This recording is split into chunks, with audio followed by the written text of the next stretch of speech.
Penny, Tom Hitchcock, how are you doing? Very well, Tom. How are you? I cannot complain. How do I pronounce that? Locaso? Yeah, like Picasso. Oh, like Picasso.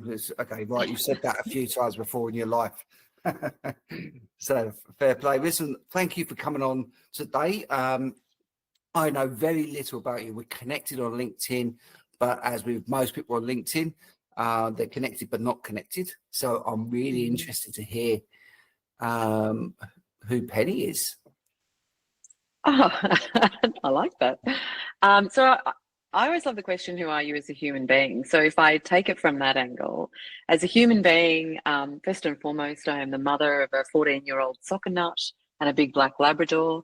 Uh, Yoga is my religion. I am an almost 50-year-old who loves lifting weights. I think I could hip thrust this week 140 kilos at 5 reps. But in my daytime, I am a behavioral scientist and international speaker. And perhaps the work that I love the most is I work with ambitious female leaders in both the entrepreneurial and the executive world who want to make their mark and make a meaningful difference. And I help them help them create sustainable behavior change that enables them to get the opportunities that elevate that influence and impact. Okay, love it. Lots to unpack there. And it's nice to see the Black Labrador take a little cameo Yeah, there.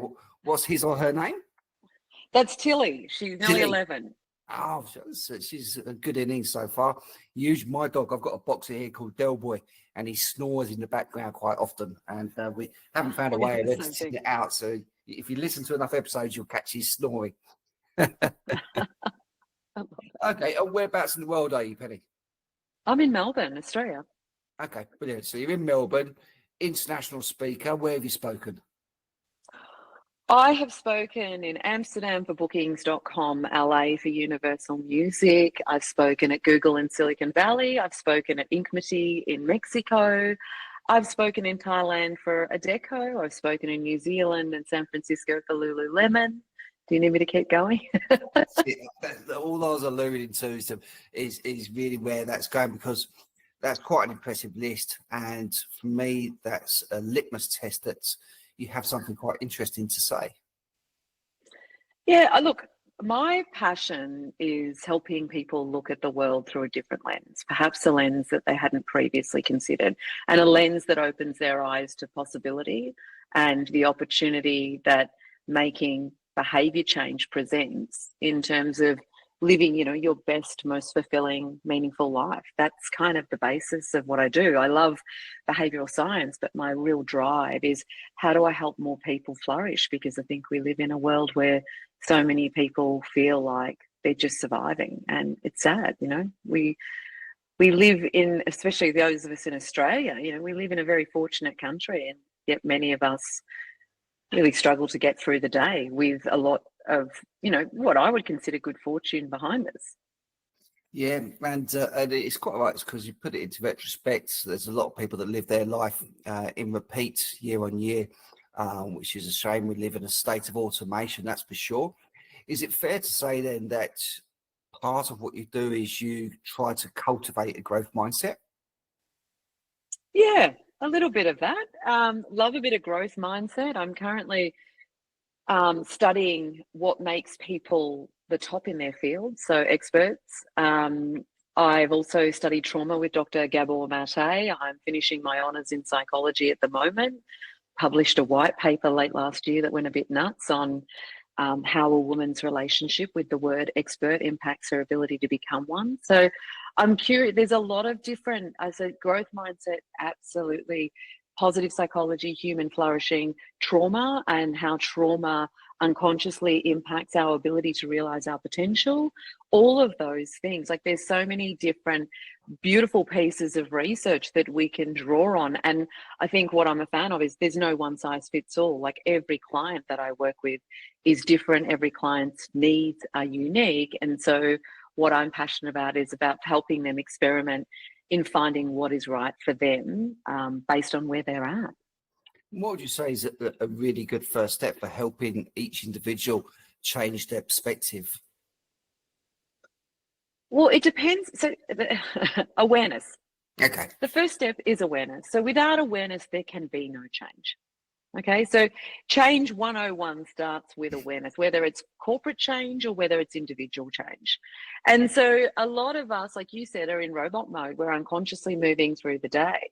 And so what I often find when I run different facilitated sessions is the most powerful thing is that we just create space for people to become aware of what it is that's not working for them, what it is that they actually want from their life. Like, what does a great day look and feel like? Not in terms of, I wake up and I win the lottery, but I mean, within the realms of the world that you live in, what would a great day look like? And so helping people get awareness around what it is that they actually want and what is standing between them and making that happen, and what micro changes they can make in the day that is before them, because the compounding effect of those micro changes is what enables progress towards, what it is that we want. That's kind of where I start.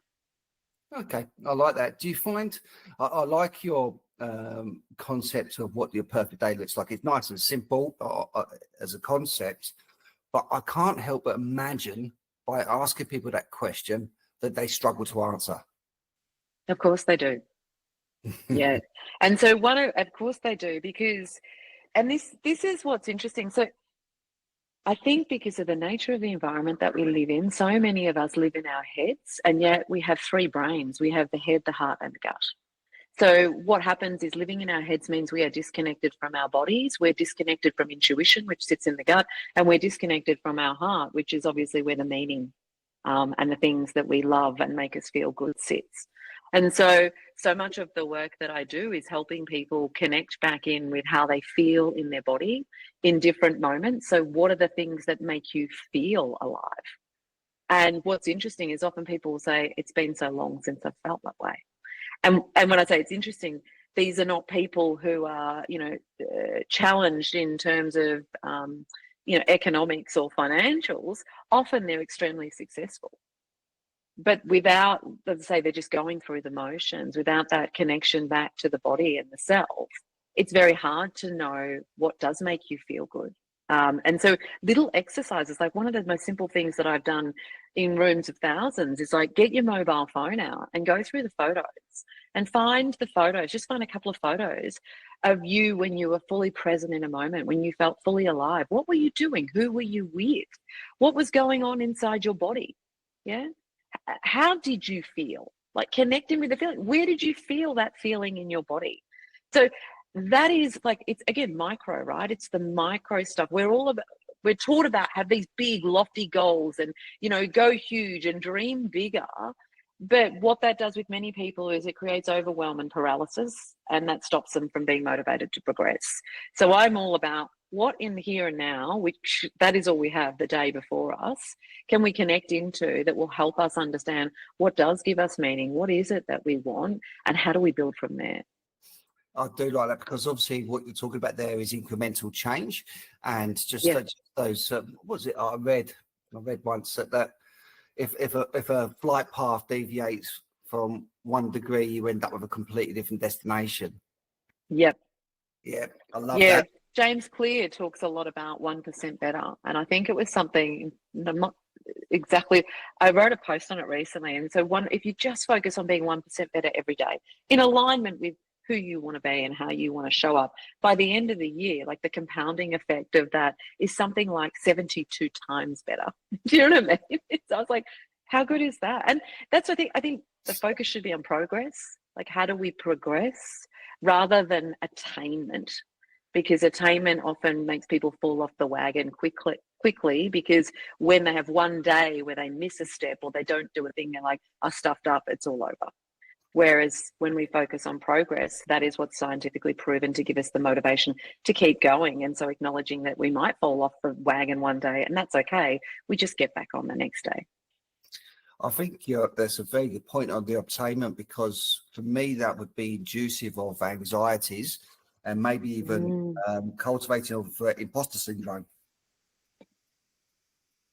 Imposter syndrome is huge, particularly in women. like I was saying, I spent 5 months last year. I'm very fascinated on language and how the language we use impacts our ability to make change. And it's fascinating because language is accessible to all of us. And so it's something that every single one of us can do something with. But as I say, the language you use determines your ability to make change. And so I, through my work with women all around the world, started to get really curious about the fact that most women didn't call themselves experts. And so when I dug into the literature that existed around this, the scientific research base, what I found was that I think it was about 30% of expert voices on stages globally were women, and less than 21% of expert voices in the media were women. And I was like, this is really curious. So why do women not call themselves experts, and why are there so few in these places of influence and power? And so I did my own qualitative research, and off the back of that research, which was around understanding how a woman's relationship with the word expert impacts her ability to become one, we found imposter syndrome was definitely one of the challenges that women faced. Women were afraid to actually own their expertise and put themselves out there as an expert because they were worried about being called out as a fake or a phony or someone who was full of shit who didn't know what they were talking about. And so that actually prevented them from owning their expertise, even if they were someone like that had a PhD and were a doctor. And I was like, if these women can't own the fact that they're experts, what hope is there for the rest of us? So there's an element of self-sabotage in there by the way that we think. Without a doubt, there is. Your words will hold you back. I'm always thinking,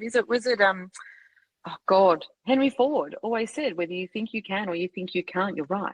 Yeah. And that is the most beautiful example of how language impacts your ability to make change. Is it strange? These quotes that we recall here and there, they're always short, concise, to the point. And that's a cracking one. That is.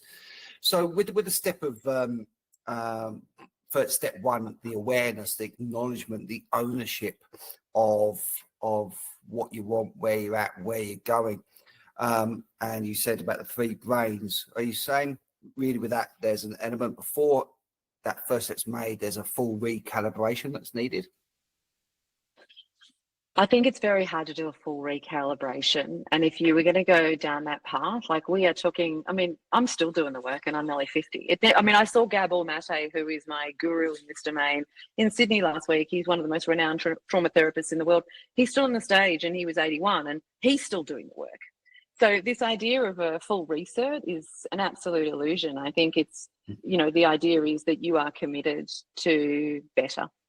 You are committed to the best version of yourself, and every day is a step towards that. This full-blown reset, I think, is not so much what I'm talking about. What I'm talking about is how do you cultivate practices that connect you back to your body, connect you back to how you feel within your body, connect you back to being able to process both good and bad feelings, because what I see a lot of, which is part of, which creates a lot of what you're talking, anxiety, depression, overwhelm, is the suppression of bad feelings. We're taught that we should be happy and feel good. And so many of us get really good at squashing down the feelings that aren't that, which is a recipe for disaster, not only in terms of your mindset, but in terms of how that impacts your physiological system and your autonomic nervous system, and compounds stress over time, which is going to give you a predisposition to, or a greater likelihood of having, severe health issues over time. To come back to your point, the work is never done. What we need is a commitment to the process of better. Okay, and with that that point of not processing energy, thoughts, is what have you, does that sort of mechanism, or the breakdown of a mechanism, relate back to your thoughts on trauma? Yeah.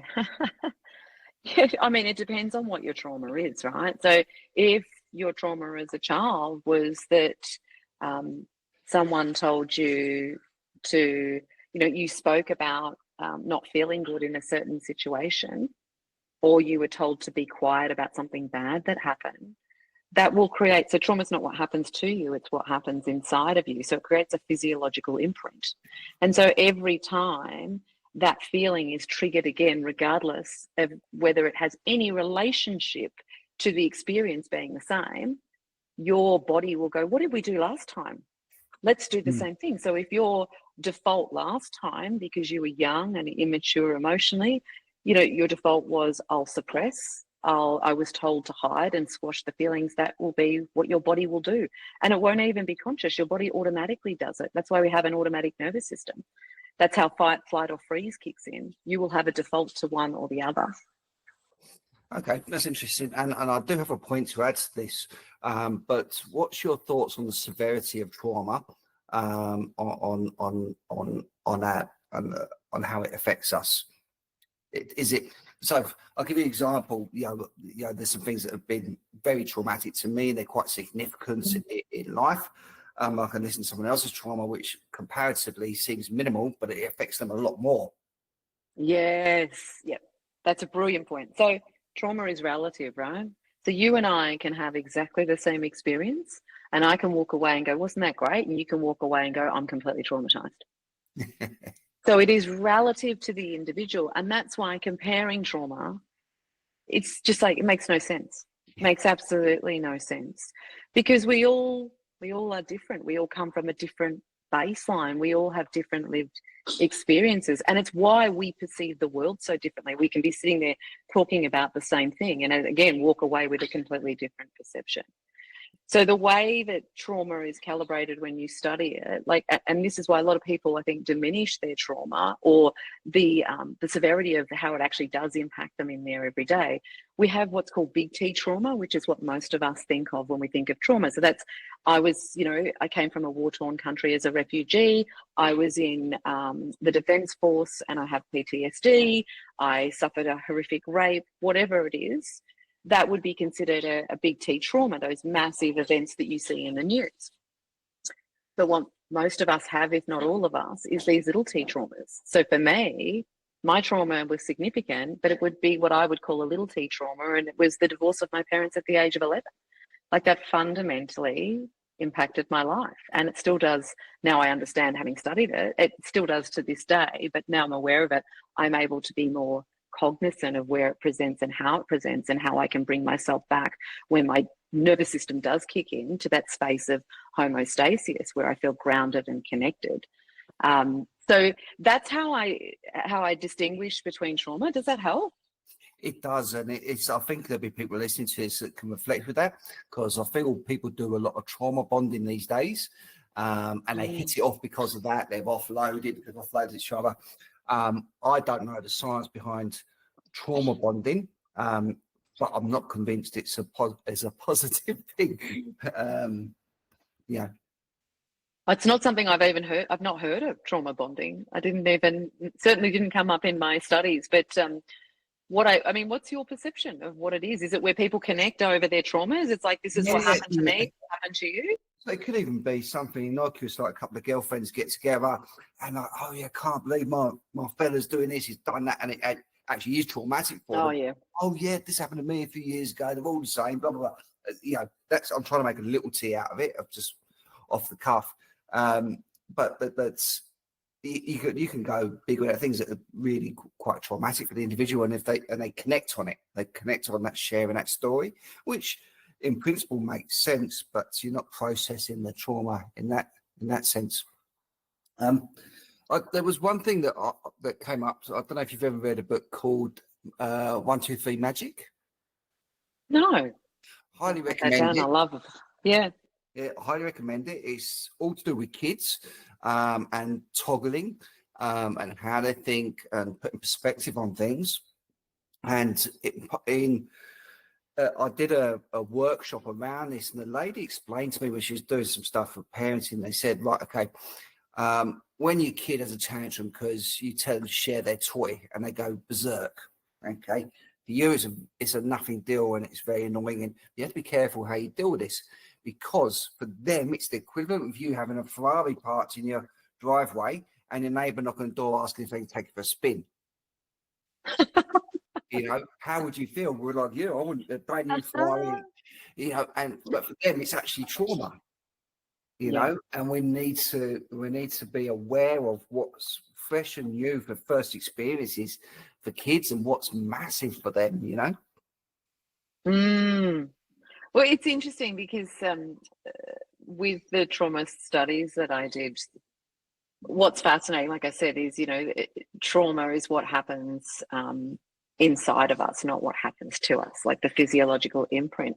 And so this idea of, we always talk about the inner child. And I wasn't sort of I was like, oh yeah, that all sounds a bit, But now I get what they mean when they talk about the inner child. So when you have these traumatic experiences as a child, regardless of what it is, yeah, that little child is what presents behaviorally, unconsciously, when you're 50 in that meeting room, when you're triggered into the same feeling. And so when I think about that, and I can't remember who said it, it's like we're all just children walking around in adults' bodies in terms of how we behave. And that truly is the best way to describe how trauma does affect us. It's like often when you are in that triggered state as a grown-up, it has nothing to do with what's going on in that room. It's what that experience has triggered that's taken you back. Yes. To either that fight, flight, or freeze mode. And so your body's going, keep this person safe, keep them safe. We remember this feeling. We feel threatened.